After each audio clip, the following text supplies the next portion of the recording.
Salut, on va parler des présidentielles aux États-Unis. On va voir le vote de Joe Biden, c'était hier. Hop.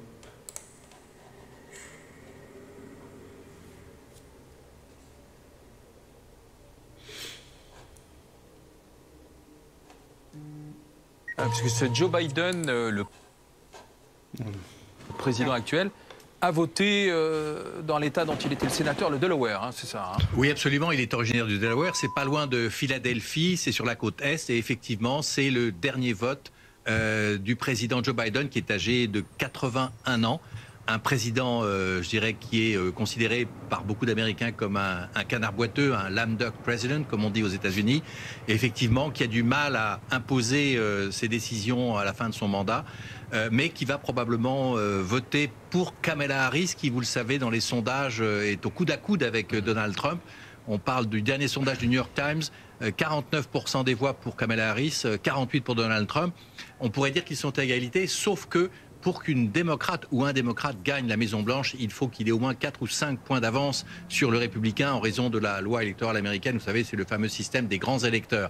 Et donc, la course est vraiment extrêmement tendue, extrêmement serrée, et le climat est plutôt à l'inquiétude côté démocrate. Ulysse, ce qu'on a peut-être du mal à comprendre quand on n'est pas habitué au système américain, c'est normalement le scrutin, c'est le 5 novembre. Et là, il y a déjà 40 millions d'Américains qui ont voté. Oui, c'est assez étonnant, effectivement. Anticipation et correspondance. Hein, c'est le vote par correspondance et le vote par anticipation. Et c'est ce que font de plus en plus d'Américains. Ça leur permet d'aller travailler normalement le 5 novembre. Ce qui est important cette année, c'est que traditionnellement, les démocrates votaient beaucoup en avance. Et cette année, les républicains s'y sont mis. C'est-à-dire qu'ils ont été très mobilisés pour cette élection. Et c'est plutôt une mauvaise nouvelle pour les démocrates. Ça veut dire que les républicains sont à fond dans la campagne. Et donc, si vous voulez, c'est un élément supplémentaire d'inquiétude pour Kamala Harris et son équipe, qui voit bien que si elle n'arrive pas à percer d'ici 8 jours, elle risque de perdre l'élection. Il faut savoir qu'hier, il y a eu un énorme meeting de Donald Trump à New York, au Madison Square Garden, qui était plein à craquer. Dans une ville démocrate, là où se sont produits les plus grands chanteurs de rock de la planète. Donc pour Donald Trump, c'était important de réussir ce meeting. Et demain, à Washington, Kamala Harris fera, elle, un grand discours pour annoncer ce qu'elle va faire dans les 100 premiers jours de la présidence si elle est élue. Et elle a intérêt à vraiment être très concrète parce que les Américains n'ont toujours pas vraiment compris ce qu'elle allait faire si elle était présidente. Elle est encore assez mal connue, paradoxalement, des Américains. Puisqu'on est sur les États-Unis avec cette image de Joe Biden qui a voté, l'actuel président à la Maison-Blanche, on va retrouver Nicolas Coadou, qui est en direct des États-Unis, lui aussi du côté de Philadelphie. Là, on est en Pennsylvanie, parce que Kamala Harris est là-bas en ce moment. Kamala Harris était là hier et aujourd'hui elle est un petit peu plus loin, elle est dans le Michigan. Mais en fait c'est un état extrêmement important pour Kamala Harris. Ici la Pennsylvanie, pour vous dire, c'est l'état dans lequel elle est le plus allée depuis le début de sa campagne fin août dernier. Elle y allait pas moins de 12 fois. Elle était là hier notamment pour aller à la rencontre des Afro-Américains parce que selon les instituts de sondage, si on regarde un petit peu plus précisément, c'est là-dessus qu'elle a perdu des voix et c'est ici qu'elle pourrait en gagner. La Pennsylvanie, c'est aussi ici ce soir à Philadelphie qu'il y aura un concert, un moment extrêmement important dans la campagne démocrate qui vise à mobiliser des électeurs avec 2 guest stars, 2 invités principaux. Il y a bien sûr Bruce Springsteen. Alors, ce serait un petit peu naïf de penser que Bruce Springsteen, qui est engagé depuis plusieurs dizaines d'années maintenant dans chaque campagne des démocrates, pourrait faire basculer le vote. En revanche, c'est l'ancien président Barack Obama qui sera présent ce soir. Et ça, c'est un atout de taille pour les démocrates parce que Barack Obama, c'est une personne qui a une cote de popularité toujours extrêmement importante auprès des jeunes, auprès de la communauté afro-américaine, soit des sources de votants qui seront plus que nécessaires pour que Kamala Harris puisse l'emporter le 5 novembre prochain. Voilà, Nicolas Coadou en direct de Philadelphie. Nicolas qui est avec Philippine David pour BFM TV avec ses images en direct dans Wilmington, on est dans le Delaware. C'est l'état de Joe Biden. Il vient d'y voter. Et donc, ce que l'on voit, ce sont des votants, c'est ça, Ulysse Gosset? Oui, c'est assez étonnant comme image. On voit le président qui fait la queue, je dirais presque comme tout le monde, sauf qu'il y a des services secrets partout. Mais effectivement, il suit le protocole. Il faut rappeler aussi qu'on ne vote pas seulement pour le président, mais on vote aussi pour le shérif, pour le juge, etc. Il y a beaucoup beaucoup de scrutins locaux. Et pour Biden, c'est important. Rappelons également que cette ville du Delaware, c'est la plus grosse concentration des entreprises américaines. Les 500 entreprises les plus puissantes sont immatriculées parce qu'il n'y a pas d'impôt. Voilà. Et donc, c'est très important. Et pour Joe Biden, évidemment, c'est la fin d'un mandat qui se termine, je dirais, de façon un peu, comment dire, un peu modeste, hein, pour ne pas dire plus, parce que il est très âgé, il a peut-être plus des problèmes de santé. Aussi. Voilà, il a été souvent accusé par Donald Trump d'être incapable de gérer l'Amérique. Et ce que dit Donald Trump, et il l'a refait encore hier au cours de son meeting à New York, au Madison Square Garden, il a dit « Nous allons reconstruire ce que vous avez cassé ». Hélène Kuntz, vous êtes consultante pour BFM TV. Bonsoir. Donc on a cette image de ces Américains, de Joe Biden, qui votent par anticipation, qui votent par correspondance. On a des sondages qui donnent les deux candidats, Trump et Kamala Harris, au coude à coude. Le scrutin, c'est le 5 novembre. Qu'est-ce qui peut faire la différence dans les jours à venir? Ce sont les meetings qui vont faire la différence ou pas? Alors, ça peut faire une différence. J'étais étonnée de voir Donald Trump à New York City parce que c'est un État qui ne pourrait pas gagner. Donc, on peut s'interroger sur si ça faisait vraiment sens d'être à New York alors qu'il doit défendre Pennsylvanie où il a perdu en 20. Michigan, où il a perdu en 20, et le Wisconsin, qu'il a perdu en 2020. C'est très étonnant pour nous de voir quelqu'un qui a perdu une élection en 2020, de revenir à la charge en 2024, et on n'est pas sûr qu'il est revenu là avec des meilleurs arguments et avec une meilleure forme physique. Je rappelle qu'il a oublié, enfin, il refuse de publier son état de santé par un médecin, alors que Mme Harris l'a fait il y a quelques jours. Donc, effectivement, on vote pour plein de choses locales. On vote également pour le renouvellement de la totalité de la Chambre et un tiers du Sénat. C'est très important que le nouveau président ou la nouvelle ait le Congrès avec eux. Donc on voit Joe Biden qui est ici à Wilmington, donc dans le Delaware, et qui s'apprête à aller voter. On pensait qu'il allait voter, en fait il s'apprête à y aller. Il s'est mis dans la file d'attente, comme vous le disiez, entouré par son service secret et puis des électeurs lambda qui sont juste derrière. Oui, pourquoi c'est important? Parce que pour Biden, c'est la fin de, je dirais, d'une épopée qui a commencé. Il était le plus jeune sénateur des États-Unis, il a été vice-président et il est devenu président. Mais il a dû lâcher la barre, vous savez, peut-être même contraint et forcé, lorsque ses proches ont enfin accepté le fait qu'il n'était plus en assez bonne forme pour conduire la campagne. Et ça a permis à Kamala Harris de surgir comme vraiment une candidate de dernier moment. Et elle a plutôt bien réussi au départ, parce qu'elle a créé la surprise. Son début de campagne était assez réussi. Et puis là, on sent qu'elle a du mal, qu'elle n'arrive plus, et qu'elle a besoin d'un sursaut pour gagner. Vous posez la question, qu'est-ce qu'elle peut faire en 8 jours? En fait, l'élection est déjà lancée, vous avez dit 41 millions d'électeurs ont déjà voté, c'est considérable, et les deux paquebots sont lancés et ce sera très difficile de faire dévier la course. Donc ça va se jouer non pas au niveau fédéral, mais au niveau des fameux États, les fameux swing states, c'est-à-dire l'élection. Voilà, c'est-à-dire par exemple la Caroline du Nord, le Michigan, la Pennsylvanie, la Géorgie. On va retourner aux États-Unis et l'image est assez saisissante. Parce que c'est l'intérieur d'un bureau de vote du Delaware. Et regardez, qui rentre dans le bureau de vote où il a poussé une électrice sur son fauteuil roulant? C'est Joe Biden qui va voter, donc, Hélène, par anticipation. On peut le faire en attendant le vote du 5 novembre. Oui. Alors, le vote par anticipation est devenu très à la mode depuis la Covid.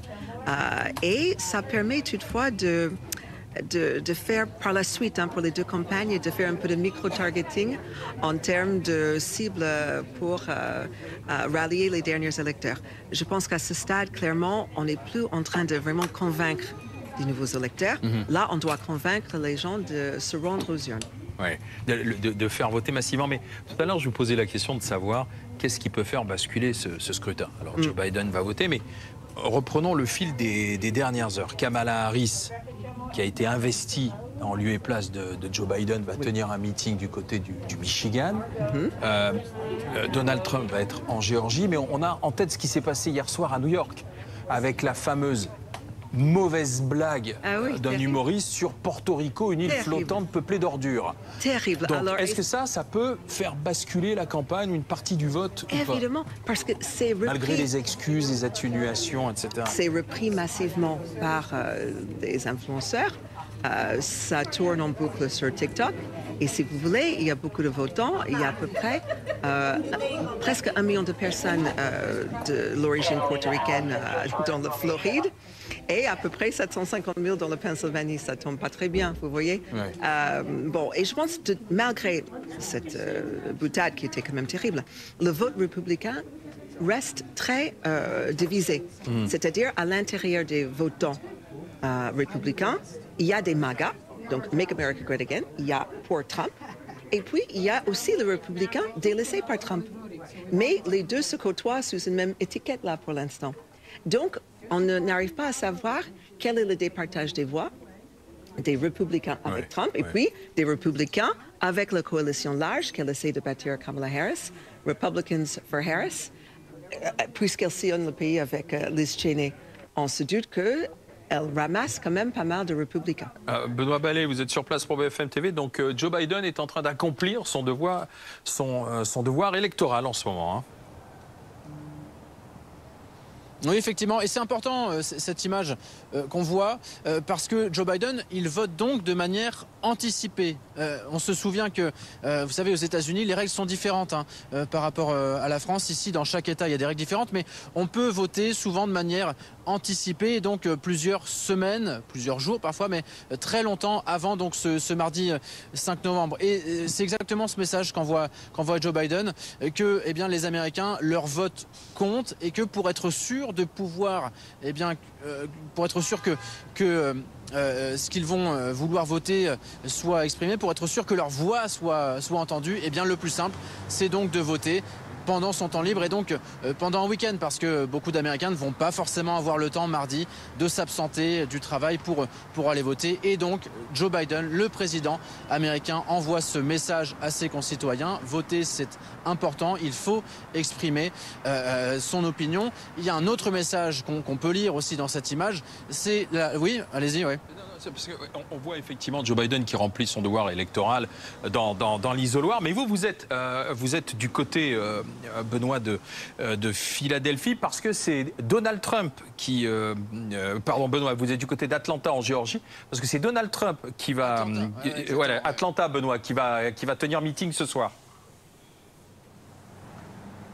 Effectivement, il est attendu, là il est quoi, midi et demi, il est attendu aux alentours de 18h ici, Donald Trump. Pourquoi la Géorgie, pourquoi Atlanta? C'est un de ces états pivots, vous savez, les swing states, qui sont extrêmement importants parce qu'ils peuvent passer pencher du côté démocrate comme du côté républicain. Et c'est à signaler que Donald Trump, lui aussi, malgré les fraudes qu'il dénonce toujours dans l'élection de 2020, il continue de dire que l'élection a été volée. Donald Trump aussi a demandé aux républicains, hier soir, j'étais avec Caroline Bertolino à l'intérieur du Madison Square Garden de New York où il tenait ce meeting, et Donald Trump a également invité les Américains à voter de manière anticipée. La seule différence peut-être entre Joe Biden et Donald Trump, c'est que voir Joe Biden voter, c'est aussi comprendre que les démocrates disent « Regardez, on a confiance dans notre système électoral, on a confiance en nos élections ». Donald Trump, lui, n'a jamais jusqu'ici assuré qu'il reconnaîtrait le résultat de cette élection de ce mardi 5 novembre. Il a laissé entendre que s'il gagnait, effectivement, il dirait que l'élection s'était bien passée, mais s'il perdait, il y aurait de grandes chances que Donald Trump appelle et dénonce une triche des démocrates. Voilà, Benoît Ballet, donc à Atlanta, en Géorgie, où Donald Trump va tenir un meeting ce soir. C'est l'état de ce qu'on appelle la Bible Belt, la ceinture de la Bible. Il va notamment s'adresser beaucoup aux pasteurs et aux congrégations.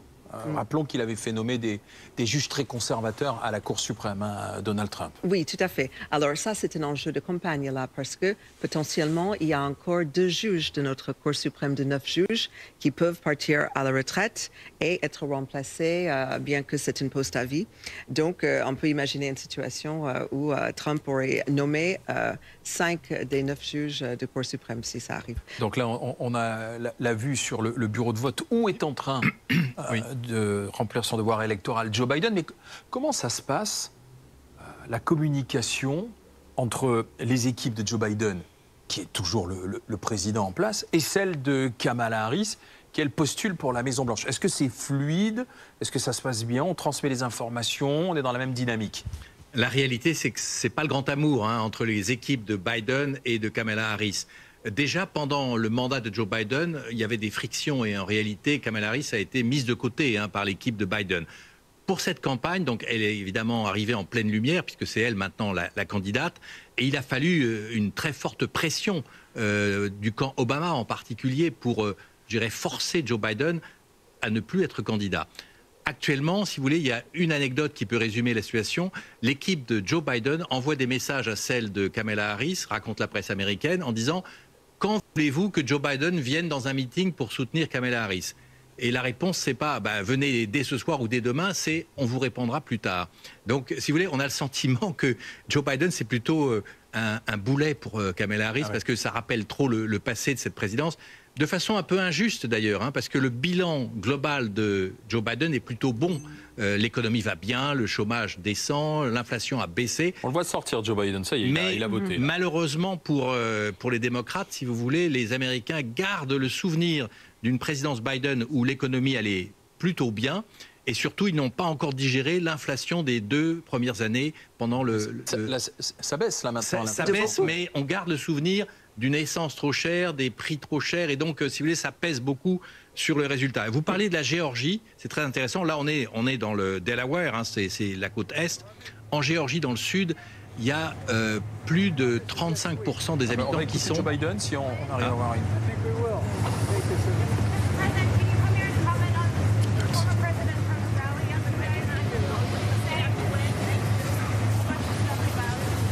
Embarrassing. Just simply embarrassing. We need any president. But that's what we're getting used to. That's why this election is so important. You know, C'est pourquoi cette sélection est aussi importante. La plupart des spécialistes à qui j'ai parlé disent que le plus important, c'est le caractère de la personne pour laquelle on vote. Et à chaque fois qu'il ouvre la bouche, eh bien, on se pose des questions sur son caractère. Mon staff est en train d'en parler, je vais les rejoindre et je vais en parler avec eux.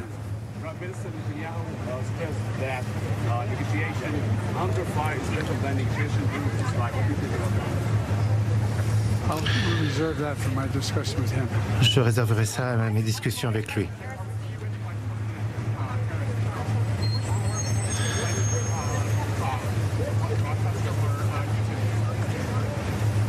I've done a lot of surrogate stuff, and the fact of the matter is that I've also had to be president at the same time. So I've been in all the battleground states, I've been campaigning, but I also had to continue my job as president. Will you be on the trail with the vice president this week, sir? I've been on the trail with... Voilà, Joe Biden qui prend la parole et qui répond à la volée à quelques questions, alors dont on n'arrive pas tellement à saisir le sens des réponses. Ben oui, péniblement. Mais ce que l'on voit, c'est que c'est un président, on le voit bien, qui est quand même diminué, ce qui explique qu'il ait dû passer la main et ne pouvait pas se représenter. Ben, clairement. Enfin, là, je n'ose même pas imaginer la situation aujourd'hui. Si il a gardé le scrutin, s'il a été investi au mois de juillet.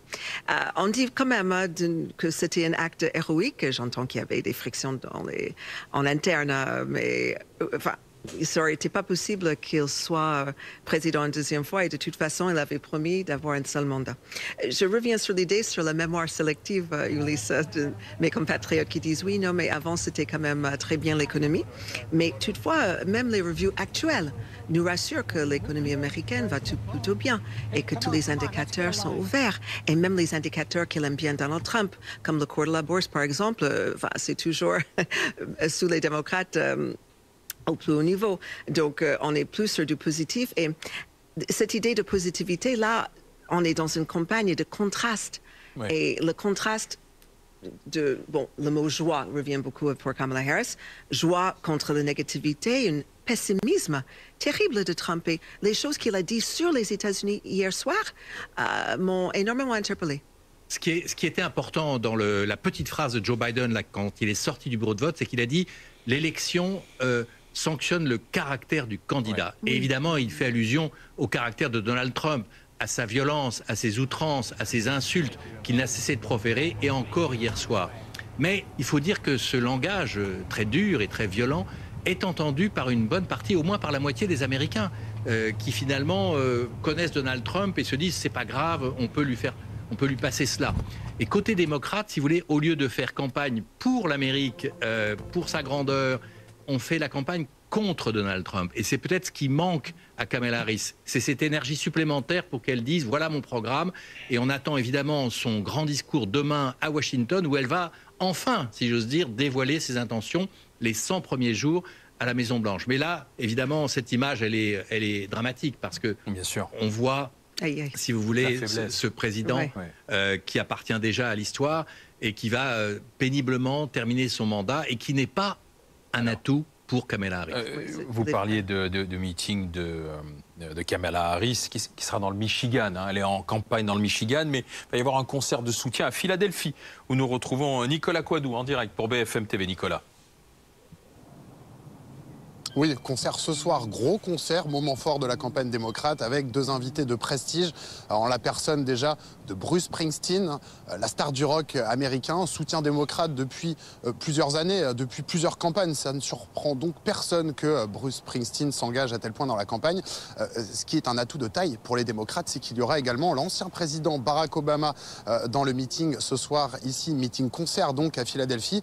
Barack Obama qui a conservé une cote de popularité extrêmement élevée, et notamment auprès de plusieurs communautés, auprès des jeunes et auprès de la communauté afro-américaine, qui sont un réservoir de voix assez important pour Kamala Harris, dont elle devra compter dessus pour l'emporter le 5 novembre prochain. De son côté, Kamala Harris, vous l'avez dit, elle est dans le Michigan, autre État pivot, swing state, qui pourrait faire basculer l'élection. Un meeting donc pour tenter de convaincre les derniers indécis. Il y a bien sûr toute une population ouvrière qui balance entre Donald Trump et Kamala Harris qu'il faudra convaincre là-bas. Il y a également une population musulmane qui a été particulièrement heurtée par une politique de l'administration Biden, et donc Harris jugée trop pro-Benjamin Netanyahu dans le conflit israélo-palestinien. Il faudra donc donner des gages, convaincre ces électeurs-là, parce que si on en croit les derniers sondages, avec moins d'1% entre Kamala Harris et Donald Trump, mercredi prochain, chaque voix va compter. Merci Nicolas Coadou, donc en direct de Philadelphie. Nicolas qui est sur place avec Philippine David. Merci Ulysse Gosset et Hélène Cause de m'avoir aidé à comprendre ce qui se passait là au moment même où on avait donc vu Joe Biden voter en direct. Dites-moi dans les commentaires si la vidéo vous plaît. Abonnez-moi à ma chaîne YouTube, Twitch, TikTok et Instagram. Mettez la cloche pour ne rien rater et je vous dis à la prochaine.